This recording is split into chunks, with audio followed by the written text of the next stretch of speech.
Welcome back to Saturday Agenda. I'm Kelmany Dukart. It's been 22 days since the horrific train derailment and explosion in East Palestine, Ohio, leaving the town and residents in a severe state of distress. Let's bring in our political panel to discuss. John Tabacco is the host of Wise Guys, and Wendy Bell is the host of Wendy Bell Common Sense. Thank you both for being here. Wendy, I want to kick it off with you. You actually went to East Palestine, Ohio, and were on the ground there. Talk to us a little bit about what your experience was and what you saw. Yeah, you know, I'm still feeling the effects of it. I've got to be honest with you. My eyes have been wrong ever since I've gotten back. I was out of my car for 45 minutes talking to the young lady that you're seeing there. Her name's Emily Lesko, a young mom. On the border there, her backyard abuts those Norfolk Southern tracks, and she's gotten nothing. She got no phone calls, she got no visits, she's gotten no water, she's gotten no answers. And what you have is a community there, not just in East Palestine, but surrounding environments that are feeling the toxic, noxious effects of something that never should have happened. It wasn't controlled, and basically they know everything they're being told is not truthful. And you've got a lot of people who are scared, and they're not getting answers, and they're not hearing from their government. Yeah. And only just last week did we hear the Secretary of Transportation, Pete Buttigieg, really commenting and going to visit the people there. And that made a huge difference. This was clearly something that the former president, Donald Trump, who is staking an election campaign for 2024, this is something he wanted to do to show up to support the people of there. It's horrific. This is an environmental disaster. It's a health disaster. John, talk to me a little bit about the symbolism of this administration not addressing the real stress and concerns of people there. And again, what has been just a toxic environmental disaster. Yeah, I think it's pretty scary, you know, and when you really think about it, you start to wonder, is this because Ohio is red?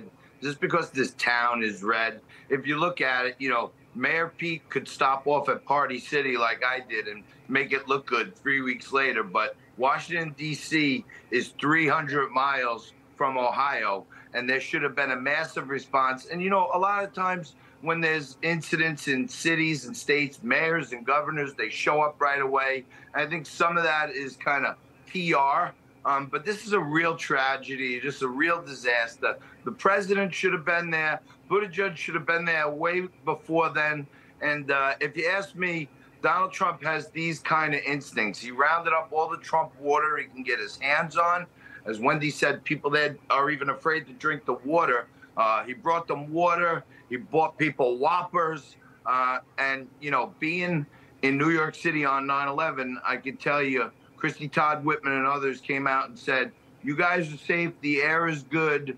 And my brother wound up with kidney cancer. So I don't know how much we can believe that those people are safe, and it deserves a lot more to Pete and to dress up. And John, we're incredibly sorry to hear that, and thank you for sharing that with us. Wendy, Secretary Buttigieg claimed that he was weighing his options of what was right and what was proper.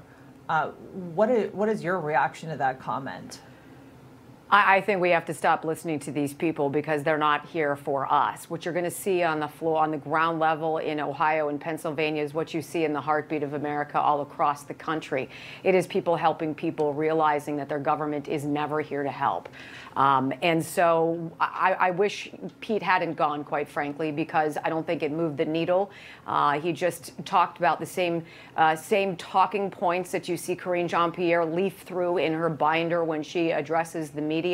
It's staged, it's contrived, it's store manufactured, and America deserves more. And the folks there deserve a hell of a lot more than anything Pete Buttigieg or Joe Biden have done or will do.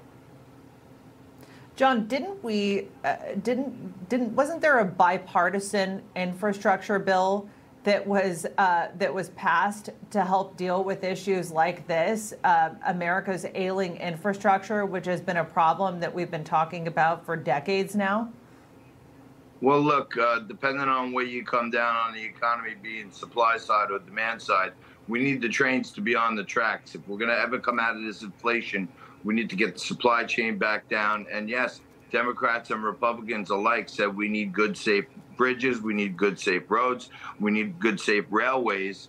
And I wish there would be a more bipartisan response to this. But again, I hate to sound conspiratorial, but I feel like if that was a blue city or a blue state, there would be swarms and swarms of federal agencies there giving out aid. Wendy, final thoughts. It's East Palestine, Ohio, and the surrounding communities are indicative of the hazmat situation we're all feeling with this government. It's on the map now with the huge toxic mushroom cloud, but we're all feeling the effects of a government that long ago stopped caring about us. And I think a lot of people feel that these folks, these bad actors, are trying to destroy us from the inside out. And that's the part that's terrible. John Tabacco, Wendy Bell, appreciate you both being here. Thank you. Thank you.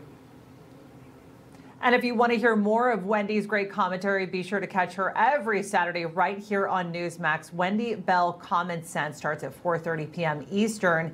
And be sure to check out John's show, Wise Guys with John Tabacco, every Saturday night at 10 p.m. right here on Newsmax. Watch as John and his fellow Wise Guys take to the streets of New York. You won't want to miss it.